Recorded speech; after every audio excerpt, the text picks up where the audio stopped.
اچھا جی، آپ لوگوں کو ابھی ابھی پتہ چلا ہے کہ آپ کے پیرنٹس دونوں کے اکاؤنٹ کرنٹ اکاؤنٹ نہیں ہے بلکہ سیونگ اکاؤنٹس ہیں، تو اب آپ کو فکر پڑ گئی ہے. آپ نے امی کو بھی سمجھایا، ابو کو بھی سمجھایا، امی تو مان گئی ہیں، اور حالانکہ امی کی سیلری وغیرہ زیادہ اچھی ہے لیکن ابو نہیں مان رہے کہ نہیں نہیں یہ سود نہیں ہے، پیسہ گردش میں رہتا ہے وغیرہ وغیرہ. ٹھیک ہے، تو اب آپ کیا کریں؟ آپ تو چاہ رہے ہیں اب بھوک ہڑتال پہ چلے جائیں کیونکہ آپ حرام نہیں کھانا چاہتے، انڈیپینڈنٹ بھی نہیں ہے.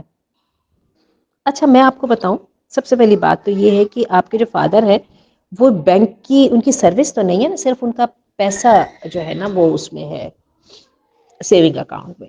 تو ان کے اوپر رولنگ وہ والی ٹوٹل حرام والی نہیں آتی ہے، کیونکہ وہ آپ کو جو حلال چیزوں پہ جو خرچ کر رہے ہیں نا، جو آپ کے گھر میں خرچ ہوتا ہے وہ ان کے حلال کمائی سے ہی کنسیڈر کیا جائے گا.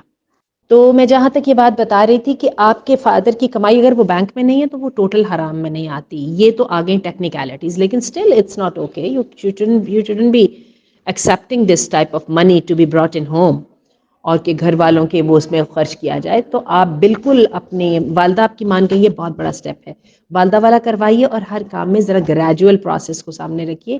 ایک دم میں کسی سے برداشت بھی نہیں ہوتا، سمجھا بھی نہیں جاتا، آسانی بھی نہیں ہوتی. والدہ آپ کی طرف آ گئیں، بہن بھائی آپ لوگ ایک طرف ہو گئے اور والد کو آپ مستقل کہہ رہے ہیں تو انشاءاللہ ان پر اثر ہوگا. اور ابھی بھوک ہڑتال والا کام ذرا ٹھہر کے ہوگا، اتنی جلدی اس کو کرنے کی ضرورت نہیں ہے. اور یہ ہے کہ اللہ تعالیٰ ان کو ہدایت دے دے. جہاں تک آپ نے ایک اور سوال پوچھا ہے کہ پیسے کو کوئی اور بھی سیف رکھنے کا طریقہ ہے، تو میں آپ کو بتاؤں پوری دنیا کی یہ جو اکانومی، بینکنگ اکانومی ہے نا، یہ پوری دنیا کے شاید 1 یا 2% بھی نہیں ہے. پوری دنیا جو ہے نا 98% جو ہے نا وہ حلال بیس کے اوپر جو ہے وہ چلتی ہے. آپ دنیا کی بات چلیے میں نہیں بھی کرتی تو پاکستان کی میں آپ کو بتا دوں، ہمارے پاکستان کی 88% اکانومی جو ہے یہ حلال معاملات کے اوپر ہے، کیونکہ بینک کے اکاؤنٹس ہی نہیں ہیں 2.5 کروڑ سے اوپر لوگوں کے.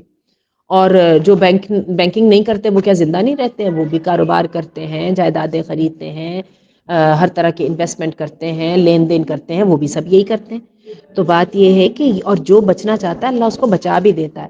ویسے بھی یہ ہے کہ اس وقت اگر آپ نے تھوڑی بہت اکنامکس پڑھی ہے تو یہ بات ذہن میں رکھیے گا، تو یہ ہے کہ جو حرام سے بچنا چاہتا ہے اللہ اس کو بچا لیتا ہے. آپ کی امی نہیں تیار ہو گئی، حالانکہ آپ نے بتایا کہ وہ زیادہ ویل آف ہیں.